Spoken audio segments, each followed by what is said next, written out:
Hello everybody and welcome back to another theme park ranking video here today on the channel. Today we're going to be ranking the top 15 rides in my opinion currently at Chessington World of Adventures. The World of Jumanji is not too far away now, so I'm sure this list will change soon. Also let me know down below some of your favourites from the park in the comments. But without further ado, let's get straight into it. At number 15 is the Gruffalo River Ride Adventure. This opened back at the park in 2017 and replaced the legendary Bubble Works. This ride is nowhere near the same level as Bubble Works, but still has a calming vibe to it. It's about 6 minutes long and has various rooms with different characters from the Gruffalo book in it. Each of these rooms have a different smell pod as well, some of which actually have a very interesting smell to them. The finale section is decent as well, and overall it's a very relaxing ride that I don't mind doing on a short queue when I go to the park. At number 14 is River Rafts. This might seem quite a strange decision from me for my number 14 spot, but River Raft is actually quite fun.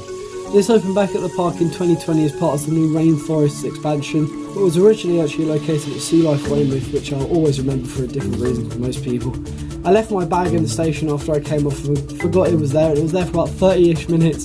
Soon after I remember my dad running back to grab my bag. But yeah, River Raft's a fun ride. The first section is calm, nice and slow, and you get to see a few animals. And then you face the drop, which actually gives you soap considering it's not a huge drop, which is strange. But that is my main reason why it's going at number 14.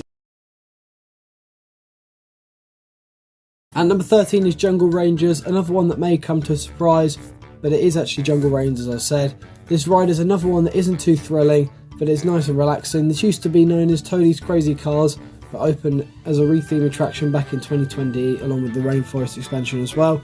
This ride, as I said, isn't too thrilling but very relaxing. Nice to go around and see a few animals on the ride, and if it's in a short queue, I'm always up for going on it. At number 12 is the roughest ride in the park, and that is Zoofari Ride into Africa. This opened back at the park in 2013 and can be enjoyable if you get a good amount of animals around your side of the vehicle, which can at least make the roughness worth it. But if you don't, you'll get off and you'll be like, was that it really? This ride is so rough because of the landscaping it's built on, which is understandable, but it doesn't really float my boat as a theme park attraction. I still don't hate it, and it's very unique, and I'm just not the biggest fan. At least you can get some good animal interactions though. At number 11 is the Scorpion Express. So yeah, coming at number 11 is Scorpion Express. This ride opened at the park in 1987 as the Runaway Mine Train, but was rethemed for the start of the 2014 season to what it is now. This ride shares the same layout as the Flying Fish and Thought Park, but I think the big difference as to why I prefer this coaster so much is that the theming is brilliant. The main queue building is dimly lit, but it's still lit enough just to be able to see all the detail inside. The station is also themed very nicely too, and the fire pyrotechnic during the ride is also a very nice addition. A ride that I always like to get on just to see all the theming located around it. At number 10 on my ranking is the park's log flume, Tiger Rock. This opened at 1987 as Dragon River and was then rethemed in 1999 to Dragon Falls, and was then rethemed again to Tiger Rock in 2018. Going from memory and also photos, I definitely prefer Tiger Rock compared to the other two, although it's still not the best themed attraction in the park.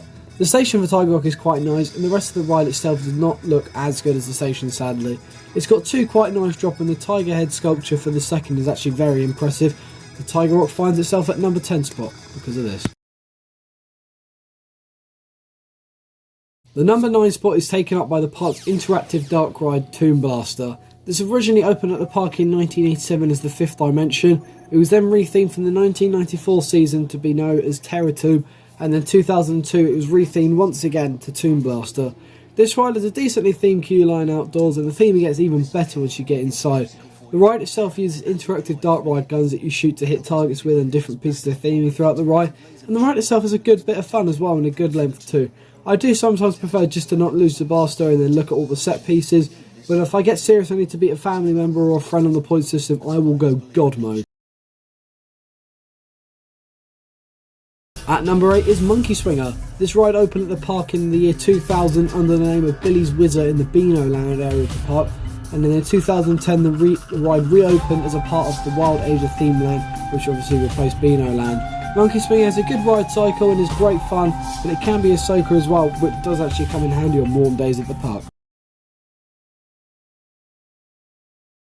At number 7 on my ranking is Sea Storm. This is located in the Pirates Cove area of the park and has been operated since 1995.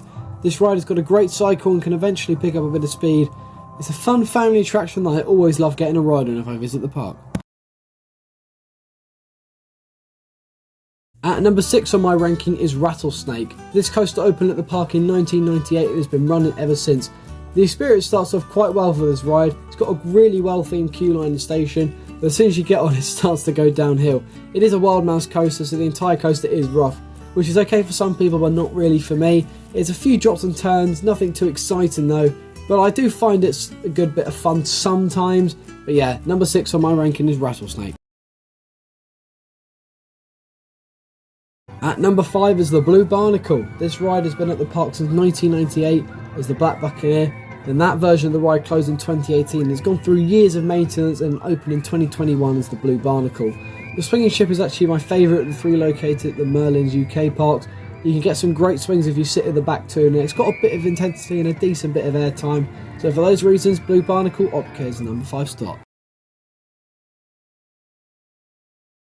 At number 4 is Cobra. This Zamperla Disco has been at the park since 2010 with the opening of Wild Asia. If you get on a good seat in this ride, you can really get great rides from decent forces.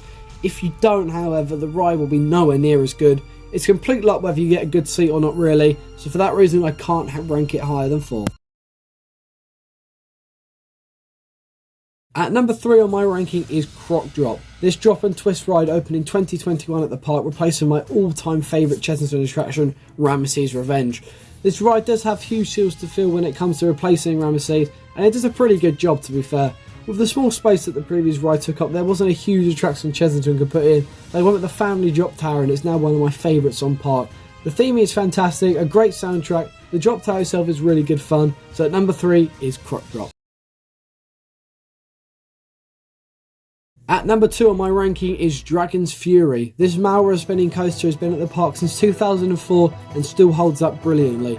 The first drop and horseshoe element are very intense, and the second part of the layout outdoors around that dragon play area is pretty decent too. The ending definitely lacks a bit of excitement and the seats aren't the most comfortable for me. There is a slight bit of roughness but nothing too bad. Dragon's Fury just about can't reach the heights of my number 1, which you can probably guess what it is by now, but it's still a great ride and very worthy of number 2 on my ranking.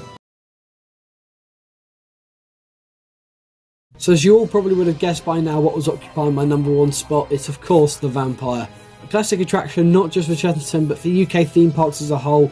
It's an incredibly fun attraction that has got a great layout with lots of twists and turns throughout. Sitting towards the back is definitely better in my opinion. You get dragged over both lift hills and the drop into the tunnel is brilliant wherever you are on the train. It's definitely not a smooth attraction but it's not as bad as people say. Remember, it's 33 years old this year, but at number 1 is the Vampire, and I doubt any attraction Chessington can realistically put in that space or anywhere else will move this off my top spot until the ride does eventually close. So that is my top 15 rides at Chessington as of February 2023. I'm sure this list will change when the World of Jumanji opens soon this year, but if you did enjoy, please like, subscribe and share the video with friends. It will really help me out and I appreciate it so much. But I'll see you all in the next video. Bye bye.